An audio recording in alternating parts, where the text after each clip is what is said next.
Hi friends, welcome back to Pasiyam Rusiyam. இன்றைக்கி பசியம் ருசியமில் பன்னீர் கீர் எப்படி செய்கிறது அப்படின்னு பார்க்க போகிறோம். இந்த அருமையான ரெசிபி எப்படி செய்கிறதுன்னு பார்க்குறதுக்கு முன்னாடி பசியம் ருசியமை இது வரைக்கும் சப்ஸ்கிரைப் பண்ணாமல் இருந்தீங்கன்னா ப்ளீஸ் பண்ணிக்கோங்க. பக்கத்தில் இருக்க பெல் ஐக்கான் ப்ரெஸ் பண்ணி ஆல் ஆப்ஷன் கொடுத்துக்கோங்க. வாங்க எப்படி செய்கிறதுன்னு பார்க்கலாம்.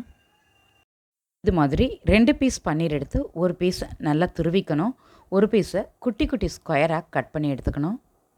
ஒரு பேனில் 1 கிளாஸ் பால் எடுத்து பால் காஞ்சதும் அது கூட நம்ம வச்சுருக்க பன்னீரை சேர்த்து லிட் போட்டு க்ளோஸ் பண்ணி வேக விட்டுக்கணும். சுகர் சேர்க்குறதா இருந்தால் இந்த டைம்லேயே சுகர் சேர்த்து பாயில் பண்ணிக்கலாம். நாட்டு சக்கரை நான் சேர்க்க போகிறதுனால லாஸ்ட்டாக சேர்க்க போகிறேன்.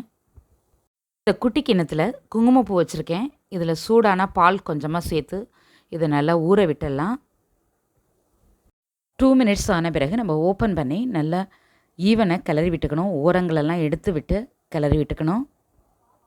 இது கூட நம்ம ஊற வச்சுருக்க குங்குமப்பூ, நெய்யில் வறுத்த முந்திரி, பாதாம், பிஸ்தா, 2 ஸ்பூன் நாட்டு சக்கரை, டீஸ்பூன் நல்லா போட்டால் போதும். ரொம்ப கம்மியாக தான் தேவைப்படும் இதுக்கு, ஸ்வீட்டை பார்த்து போடுங்க. எல்லாமே போட்டு நல்லா மிக்ஸ் பண்ணி விட்டுட்டு ஸ்டவ் ஆஃப் பண்ணிடணும். சூப்பர்பான பன்னீர் கீர் ரெடி ஆகிட்டு நீங்களும் ட்ரை பண்ணி பாருங்கள். பசியம் ருசியமை இது வரைக்கும் சப்ஸ்கிரைப் பண்ணாதவங்க ப்ளீஸ் பண்ணிக்கோங்க. பக்கத்தில் இருக்க பெல் ஐக்கான் ப்ரெஸ் பண்ணி ஆல் ஆப்ஷன் கொடுத்துக்கோங்க. என்னோடய நெக்ஸ்ட் ரெசிபி உங்களை தேடி வந்துக்கிட்டே இருக்குது. அதையும் பார்த்து என்ஜாய் பண்ணுங்கள்.